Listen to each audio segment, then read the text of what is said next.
What's up guys, my name is Scott and you're watching Kentucky Ballistics. So the last video we did 40 Smith & Wesson and 10mm in clay. Today we're going to shoot it into ballistics gel. Now we're going to do today's video a little differently.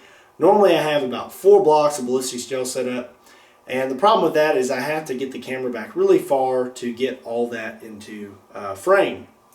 You don't really get a real close look of the bullets going into the gel. So today I thought we would just use one block. That way we can get really close to the block and we can see what's going on. And then when we're done, cut the block in half and we can compare the two wound channels. Now if you don't like the way we do today's video, let me know in the comment section down below and we will not do it again. The ammunition we're using in today's video is all Underwood ammo. We have some 40 Smith & Wesson 180 grain jacketed hollow points and 10mm 180 grain jacketed hollow points. I want to give Underwood Ammunition a special thanks for supplying us the ammo used in today's video. Be sure to check them out. There's a link in the description down below that will take you to their website. I will also be leaving the advertised ballistics for this ammunition in the description down below. Now for the gun we're using today, we'll be using the Glock Gen 4 Model 20 10mm again. And again, I do not have a 40 Smith & Wesson, so we will be shooting the 40 and the 10mm both out of this same gun. So now that's enough talking. Let's head outside and get started. Alright, we've got our one block of 10% ballistics gel set up. Now let's get back and shoot this thing. Okay, we're back at about 18 feet and we're going to be using the 40 Smith & Wesson 180 grain hollow point.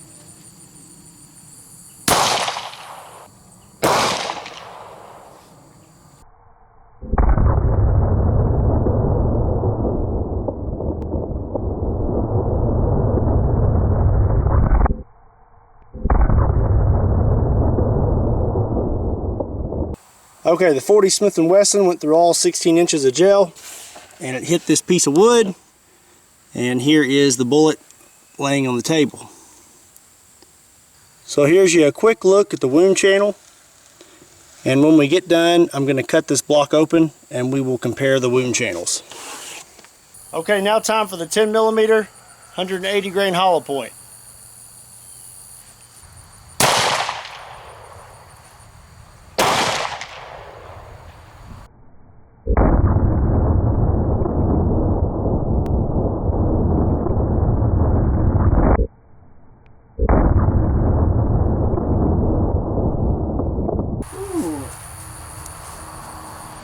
Bullet bounced right back, and it is hot, hot, hot, hot, hot.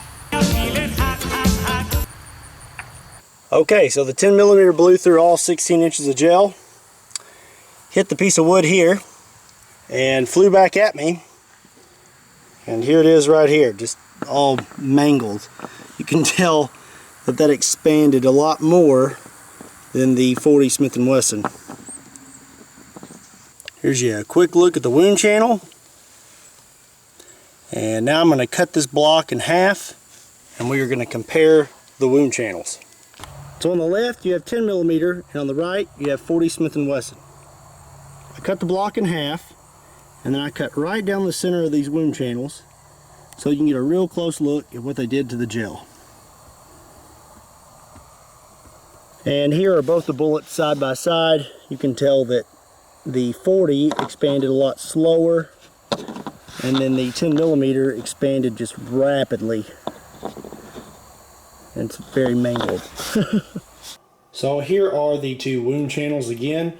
We have the 40 Smith & Wesson on the left and a 10mm on the right. I thought we would measure them, and I thought we could probably get a more accurate reading using this. So the widest part of the 40 Smith & Wesson wound channel, we're getting a reading of about 0.859.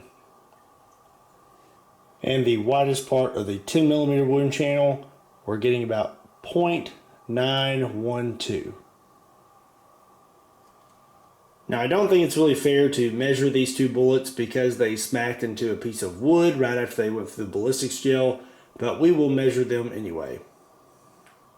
The 40 Smith & Wesson is measuring in at 0.693, and the 10mm is pretty mangled. If we measure it at the widest spot, it is .928. But if we do it on this side, we get .698. And if we measure it at this angle, we get .57. And now we'll weigh the bullets real quick. They both were 180 grains to start with. Here's the 40 Smith & Wesson. And we're getting 178.6. And now the 10 millimeter. And we're getting 170.5. Well, that's it, guys. So today's question is, which caliber face-off would you like to see next? And this will be in clay and gel. 10 millimeter versus 357 Magnum, or 10 millimeter versus 45 ACP. Leave your answers in the comment section down below. If you enjoyed today's video, don't forget to hit the like button and subscribe to the channel. If you're a new subscriber, don't forget to hit that little bell at the top. It's going to give you notifications when we upload new videos. We upload new videos every week. If you're interested in Kentucky Ballistics clothing, there's a link in the description down below that will take you to our shop.